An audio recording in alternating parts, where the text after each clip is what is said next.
avslutad.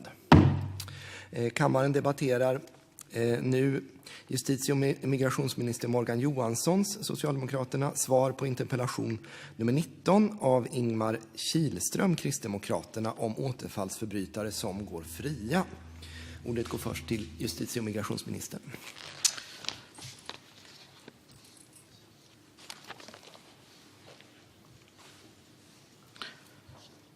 Tack, herr talman. Ingmar Kihlström har frågat mig vilka åtgärder jag avser att vidta för att vissa vanekriminella ska sättas i fängelse.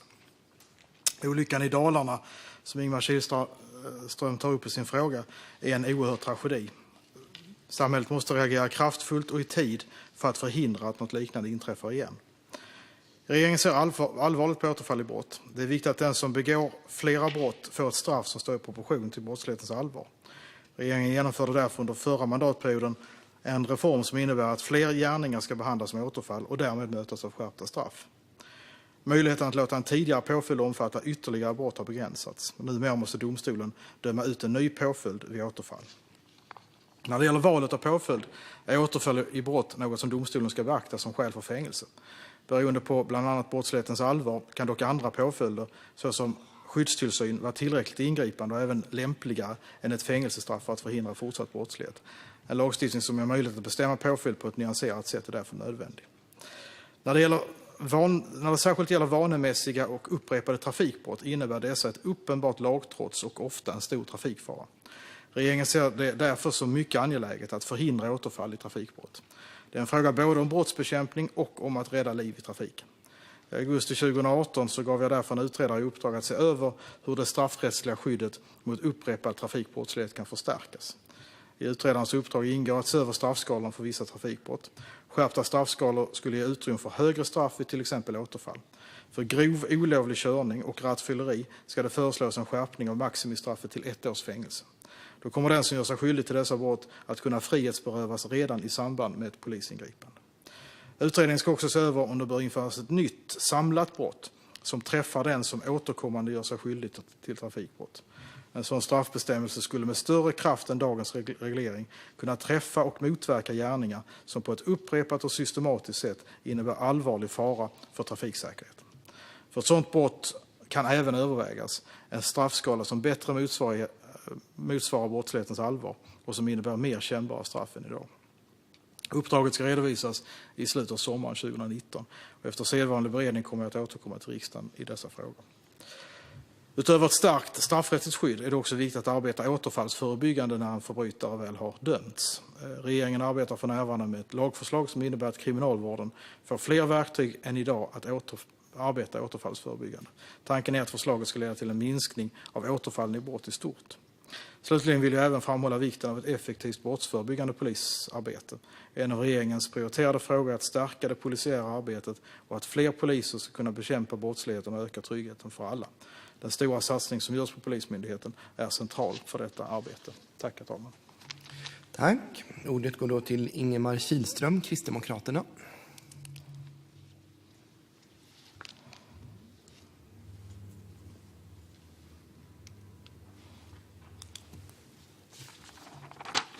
Tack, herr talman. Först av allt vill jag tacka justitie- och migrationsministern för svaret på interpellationen. Och jag delar också beskrivningen i svaret. Olyckan i Dalarna är en oerhörd tragedi. En 14-årig flicka på väg hem blir påkörd och avlider av skadorna. Bilföraren lämnar platsen utan att se hur det gick för den som körts på. Och beskrivningar för olyckan visar att påkörningen var mycket våldsam. Och man frågar sig, hur kunde en sådan olycka ske? Och när det här händer måste man också fråga sig, varför ingrep inte rättsväsendet hårdare och tidigare? Polisutredningen visar att den förare som var inblandad var en känd återfallsförbrytare, dömd flera gånger. Och i det här fallet medger han att han körde olycksbilen och sedan lämnade olycksplatsen.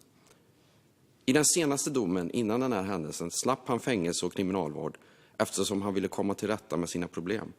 Han dömdes till skyddstillsyn med alkoholavvänjande behandling, trots att hans belastningsregister innehåller en lång rad brott under flera år. I det här fallet dömdes förövaren till fängelse i 2 år och 6 månader för bland annat vållande till annans död. Herr talman, Utifrån gällande praxis bör straffvärdet vara i nivå av 3 års fängelse i fall som dessa. Men det här aktuella fallet belyser frågan om inte det faktiska straffvärdet borde vara högre. I mina ögon borde ett brott enligt det här aktuella fallet ligga i ett högre spann av straffskalan. Man kan också konstatera att med dagens system med automatisk villkorlig frigivning efter 2/3 av strafftiden innebär det att återfallsförbrytaren från Dalarna kommer att vara en fri man i november nästa år. Jag anser att brott och påföljd rimmar illa med det allmänna rättsmedvetandet.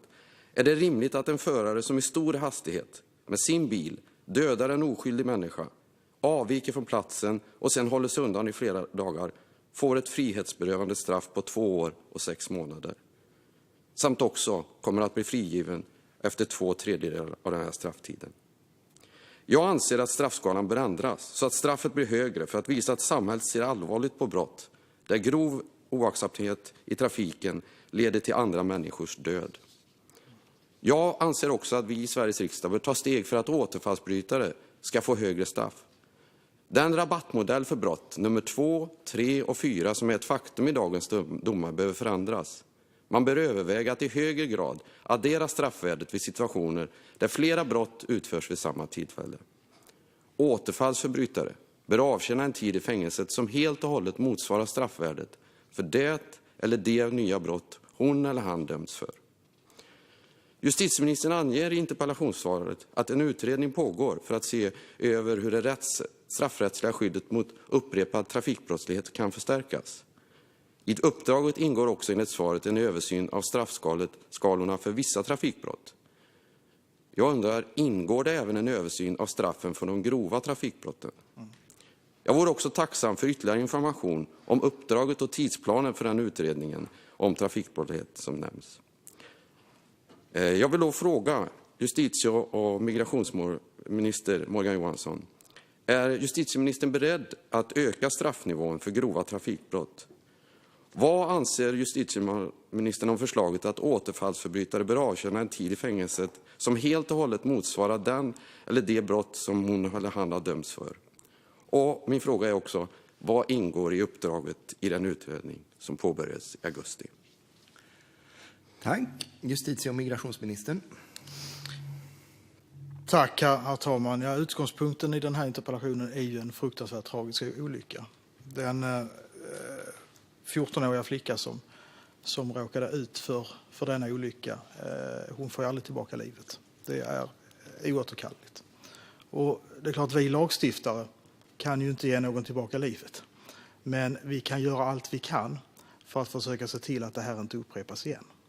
Och vi kan vidta sådana åtgärder som gör att vi i bästa fall kan avbryta ett sånt här beteende när vi ser det hos en individ, när vi ser att det är på väg att sluta få sådana här tragiska konsekvenser. Just det här fallet är ju nu överklagat, ska jag säga. Det överklagades igår. Åklagaren vill gå fram med ett hårdare straff än ursprungsdomen. Den åtalade vill bli friad. Jag kan då ska inte gå in närmare i det enskilda fallet, så att säga. Däremot kan jag på ett allmänt plan förstås ha en reflektion över den ordning som vi har. Och jag kan ju säga att jag är säkert i likhet med Ingemar Kihlström förbaskat trött på en ordning som gör att människor kan fortsätta att bete sig på det här sättet år efter år efter år. Alltså att köra fulla, köra utan körkort, begå brott efter brott utan att någon ingriper i slutändan. Utan att vi har tillräckligt straffrättsliga möjligheter att ingripa. Och det var ju precis det som var... Och det där är helt oacceptabelt, ska jag säga. Och där vet vi ju att i fel händer så blir ju en bil ett mordvapen, helt enkelt. Den här brottsligheten måste avbrytas i tid innan det får sådana tragiska konsekvenser. Och det är bakgrunden till att jag tillsatte den här översynen av lagstiftningen förra året. Och inriktningen på den är att vi ska ha högre straffskalor för trafikbrott. Och då ser man över hela linjen, så att säga, oavsett vad det är för brott vi talar om. Idag är ju straffskalorna så pass låga att man kan inte ens gripa och frihetsberöva en person som ägnar sig åt olovlig körning, alltså kör utan körkort, eller är misstänkt för rattfylleri. Eftersom straffskalan där maxstraffet måste vara 1 års fängelse, och det är det inte idag. Så vi måste ha en högre straffskala för de här typerna av brotten, så därför kan vi göra tidiga ingripanden. Vi måste också ha, skriver vi i direktivet, särskilt höga straffskalor för den som gång på gång återfaller i trafikbrott. Och där tänker man sig en lösning, för att se vad utredaren landar i.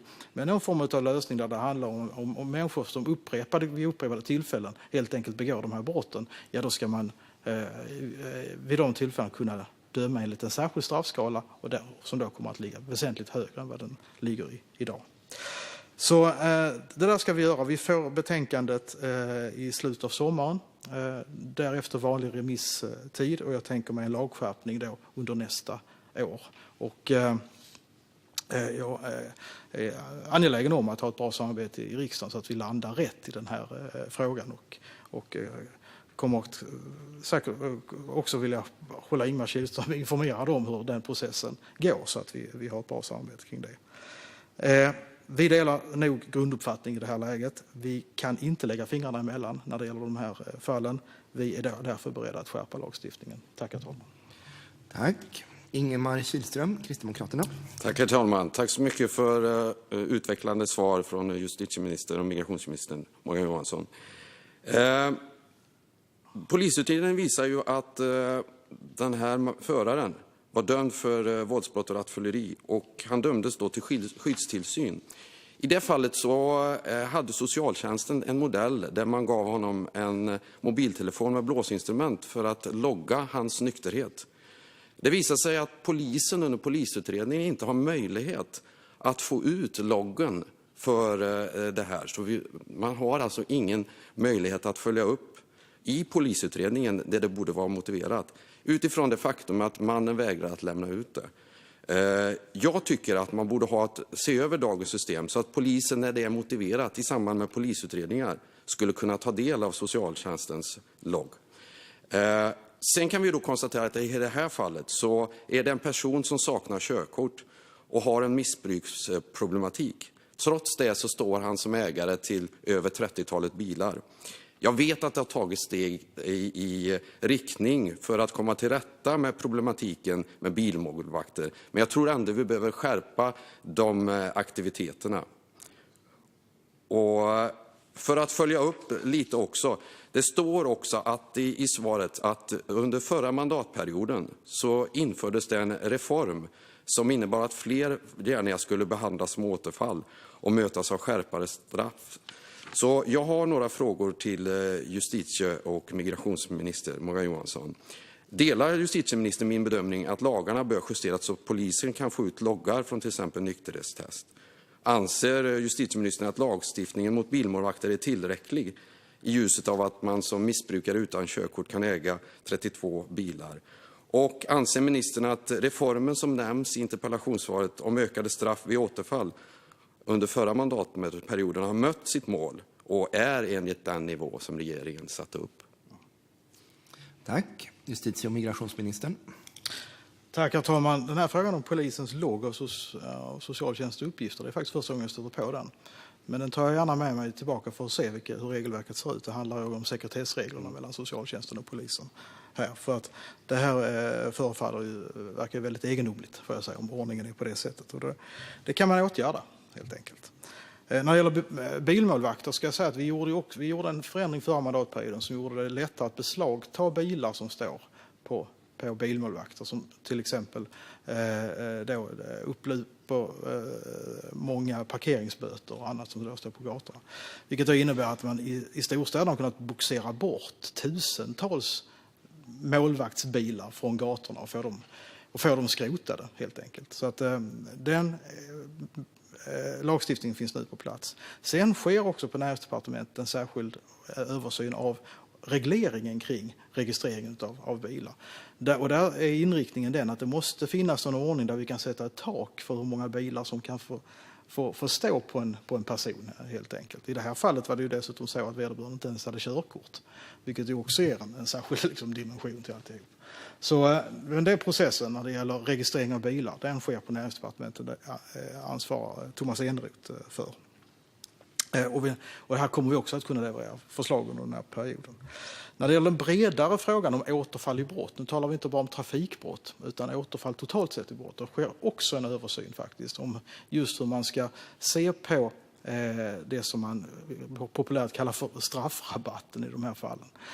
Och där vill vi också gå i skärpande riktning. Det finns en särskild översyn på den frågan, men då handlar det inte bara om trafikbrott. Slutligen så har Ingemar Kihlström också varit inne på detta med villkorlig frigivning. Det vill säga när man väl sitter i fängelse, då får man ju möjlighet av den sista tredjedelen till villkorlig frigivning för att kunna återanpassa sig sen i samhället. Det tycker jag i grunden är en ganska bra modell som de allra flesta länder har, ska jag säga. Det finns ju många länder som också har halvtidsfrigivning faktiskt. Men vi har sedan ganska många år tillbaka 2/3 frigivning i de fallen. Men jag vill skärpa reglerna för villkoren för dem som då friges villkorligt helt enkelt. Jag vill göra det möjligt till mer utav drogtester under den tiden man är villkorligt frigiven. Jag vill göra också det möjligt att övervaka de här individerna med fotboja om det skulle behövas i särskilda fall. Jag vill också utöka möjligheten att förverka den här villkorliga frigivningen om de skulle begå brott under den här tiden som de är villkorligt frigivna. Och det finns en särskild utredning också som har sett över detta, och där kommer vi faktiskt att kunna gå till riksdagen med detta redan om några veckor faktiskt. Vi kommer först gå till Lagrådet och därefter till riksdagen under den här våren för att skärpa kraven just på de som är villkorligt frigivna. Slutligen då, som sagt, när det gäller trafikbrotten. Jag ser fram emot att få betänkandet kring detta under slutet på sommaren. Det är Ann Rapp som är hovrättsråd i Västra Sverige som gör den här utredningen. Och jag är säker på att hon kommer att landa på ett sådant sätt så att vi väsentligt skärper synen på den här typen av brott. Tack, herr talman. Tack. Ingemar Kihlström, Kristdemokraterna. Tack, herr talman. Tack så för svaren från justitie- och migrationsministern. Jag finner också att vi har en stor samsyn i grundfrågan. Att vi ska hitta fram till en modell där vi förbättrar både uppföljningen av brott och också förhindrar att nya brott sker. Händelsen i Dalarna påtalar ju i mina ögon att det finns skäl för förbättringar. Det finns saker som kan förstärkas. Och jag är glad att vi har en samsyn i det. Och jag vill gärna hitta en gemensam väg framåt där vi har kraftfulla åtgärder för att motverka återfallsförbrytare, har kraftfulla insatser som lämplig straffnivå för att stävja både vanliga och grövre trafikbrott och också finna aktiva och verkningsfulla insatser för att motverka bilmålvakter. Visserligen ser jag ett behov av att skärpa straffnivån. Jag vill också se över hur vi hanterar principerna för återfallsförbrytare och den tid som det ska ha i fängelse. Men jag tackar för svaret och är villig att se fram när utredningarna presenteras. Det är ju en stor följd av utredningar som är på gång och det blir intressant att se innehållet. Tack så mycket. Tack, justitie- och migrationsministern. Tack, herr talman. Då vill jag också tacka Ingemar Kihlström för debatten. Som sagt, jag tror det framgår att vi har en gemensam syn på i vilken riktning vi ska gå. Att det finns ett antal processer som nu är på gång. Som jag sa tidigare, redan om några veckor så kommer vi med lagrådsremissen om skärpt tillsyn av de som är villkorligt frigivna med bland annat utökade möjligheter till drogtester, att förverka den villkorliga frigivningen, att övervaka med fotboja. Det kommer redan om några veckor.